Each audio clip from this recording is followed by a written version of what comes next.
William John Janklow is often characterized as being outspoken and candid. He was born in Chicago in 1939.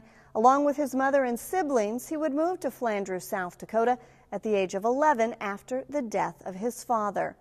Bill, a self-proclaimed hellraiser, dropped out of high school and then enlisted in the United States Marine Corps, which is often credited for changing his life.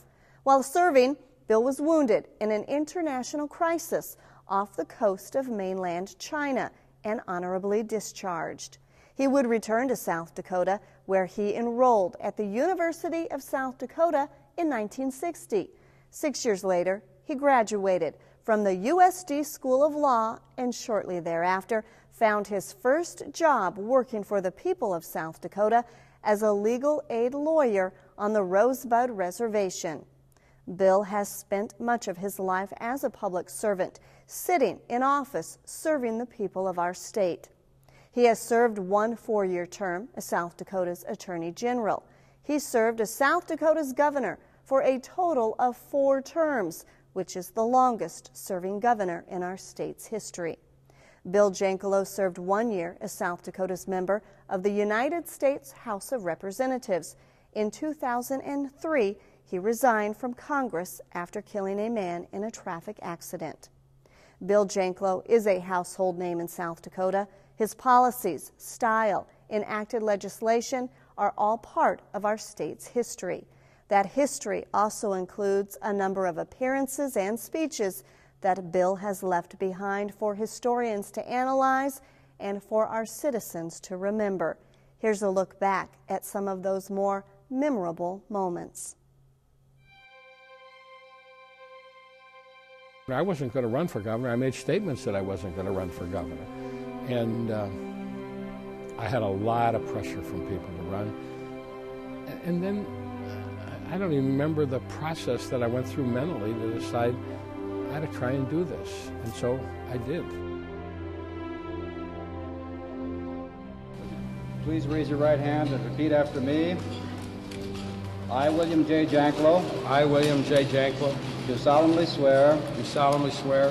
That I will support the Constitution of the United States. That I will support the Constitution of the United States. And the Constitution of the State of South Dakota. And the Constitution of the State of South Dakota. And that I will faithfully discharge. And that I will faithfully discharge. The duties of the office of governor. The duties of the office of governor. So help me God. So help me God. Thank you.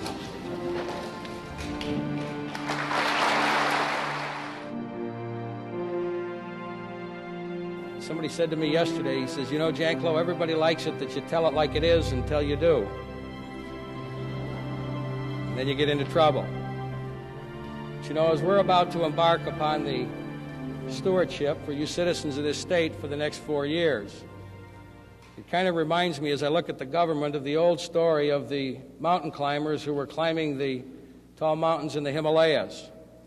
And as they got up near the top and didn't quite get there, they ran into a big storm.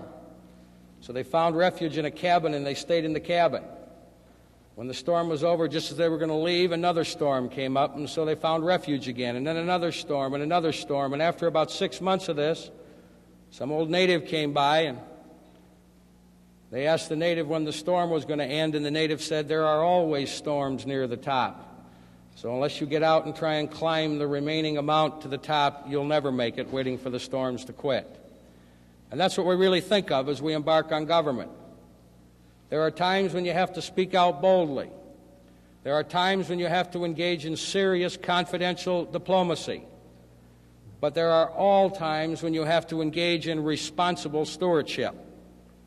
You know, when we talk about the challenges of our times, and as I look out here at the legislature, you ladies and gentlemen who will be serving in the legislative branch, you know as I do that we've traveled this state for the last 10, 11, 12 months.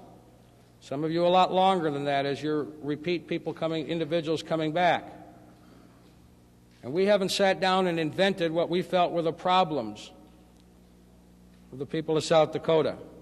We've listened to the citizens tell us how they feel about education. We understand that one of the few things that separates America from all the rest of the people of the world is the right to a basic free public education. whether you happen to be born white or black or red or yellow or a mixture. It makes no difference in this country. You have a right to a free public education which opens up the doors and the horizons of what a lot of us feel are the beautiful things about America.